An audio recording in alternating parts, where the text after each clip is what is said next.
వైఎస్ఆర్సీపీ పార్టీలో మాజీ మంత్రి ప్రముఖ సినీ నటి రోజా తన పంతం నెరవేర్చుకున్నారు. ఇప్పుడు ఆవిడకి రాష్ట్ర అధికార ప్రతినిధి పోస్ట్ వచ్చింది.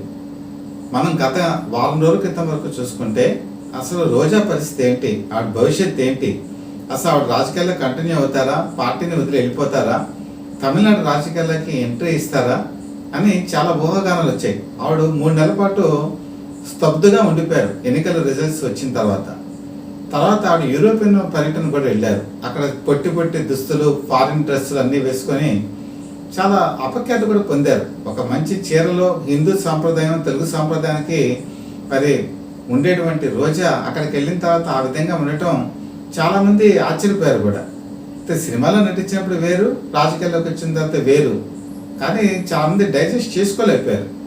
తర్వాత చాలా మరి వదంతులు వచ్చాయి. అదేంటంటే విజయ్ పార్టీలో చేరతారని చెప్పి, అటుపక్క డిఎంకే పార్టీకి స్టాలిన్కి సంప్రదింపులు జరిపారని, అందులో చేరిపోతారని, చివరికి స్టాలిన్ని జనసేన పార్టీలో రికమెండ్ చేయమని కోరారని, స్టాలిన్ను మరి అడిగారని పవన్ కళ్యాణ్ని, కానీ ఆయన ఒప్పుకోలేదని.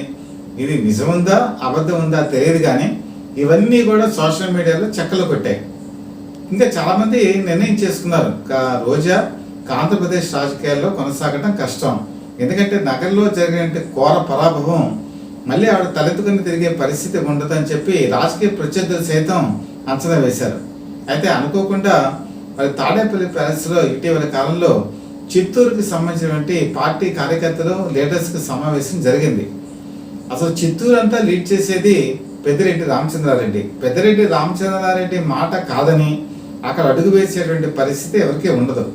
కానీ రోజా మాత్రం అలాంటి పరిస్థితిని ఎదుర్కొన్నారు.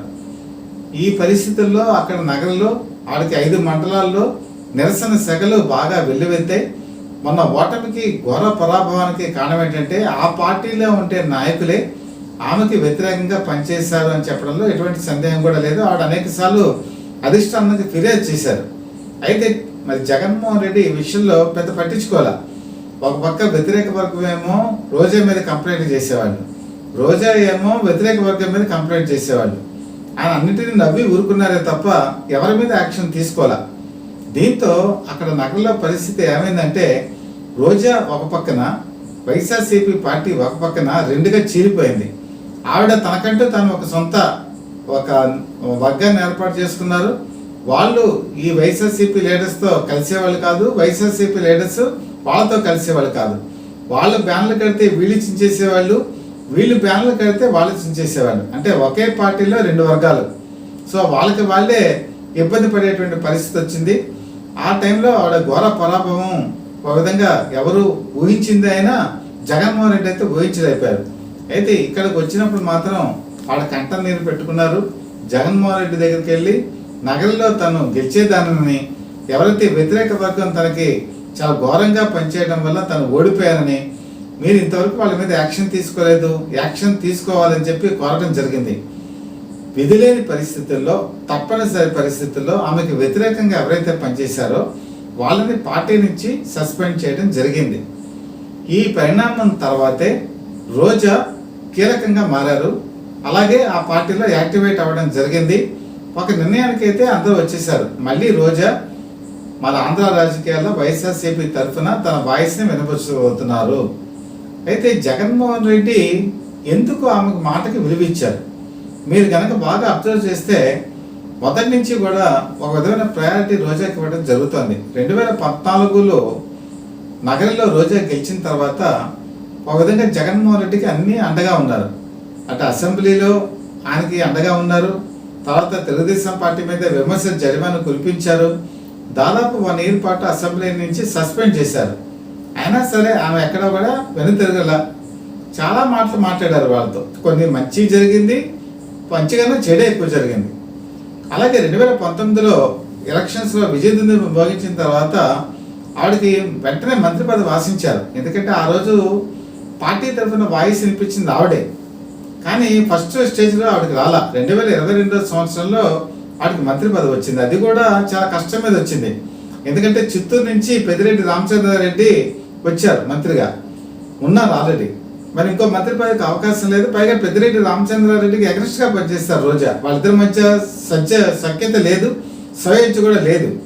అటువంటి సమయంలో ఆవిడ మంత్రి అవుతారా అని చెప్పేసి సందేహం కూడా చాలా మందికి వచ్చింది. కానీ మరి జగన్మోహన్ రెడ్డి ప్రయారిటీ ఇచ్చి రోజాకి మంత్రి పదవి ఇవ్వడం జరిగింది.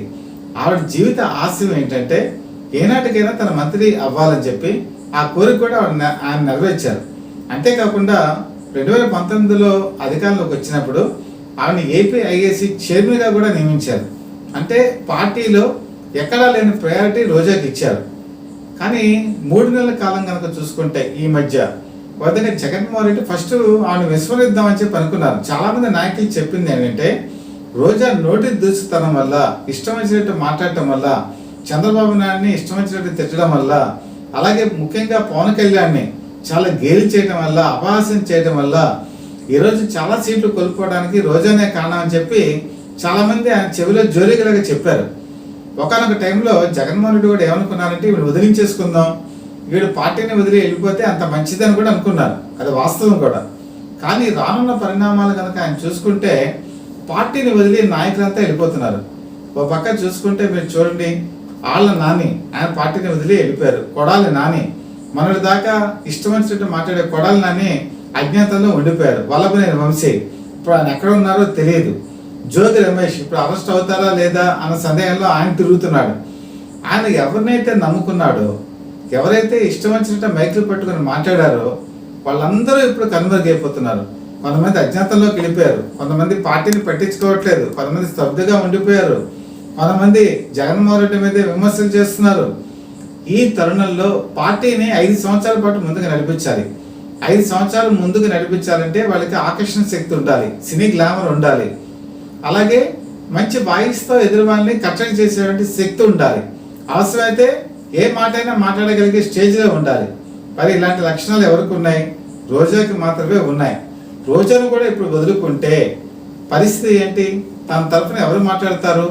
పార్టీని ఎవరు ముందుకు నడిపిస్తారు? అందరినీ వదులుకుంటే ఎలాగా అని ఇలాంటి మీమాంసలో జగన్మోహన్ రెడ్డి ఉన్నప్పుడు ఇంకా ఆయన ఒక నిర్ణయానికి వచ్చారు. రోజాని ఎట్టి పరిస్థితుల్లోనూ వదులుకోకూడదు. తనకు అండగా నిలబడేటువంటి వ్యక్తి 5 సంవత్సరాలు ఆవిడ వల్ల తనకి చాలా ఉపయోగం ఉంటుంది. పార్టీ పునర్నిర్మాణ కార్మికంలో కానీ లేకపోతే అధిష్టానం ఏం చెప్తే అది చేసే మనిషిగా, అలాగే తెలుగుదేశం పార్టీ కూటమి మీద విమర్శల జరిమానా కురిపించే వ్యక్తిగా తనకు ఉండాలి అని చెప్పి భావించే ఈరోజు అధికార పార్టీ ప్రతినిధిగా ఆయన నియమించడం జరిగింది. రోజా తనకున్నటువంటి పంతాన్ని నెరవేర్చుకున్నారు. తన ప్రత్యర్థుల్ని కూడా ఆవిడ కట్టడి చేశారు. పెద్దిరెడ్డి రామచంద్రారెడ్డికి అసలు ఆయన పార్టీలో నెంబర్ 2 ఆయన మాట కాదనేటువంటి శక్తి ఎవరికీ లేదు. కానీ ఈరోజు ఆయన వర్గీయులే మరి ఆయనకి అసమ్మతి వర్గంగా తయారైంది, వాళ్ళనే సస్పెండ్ చేయించింది.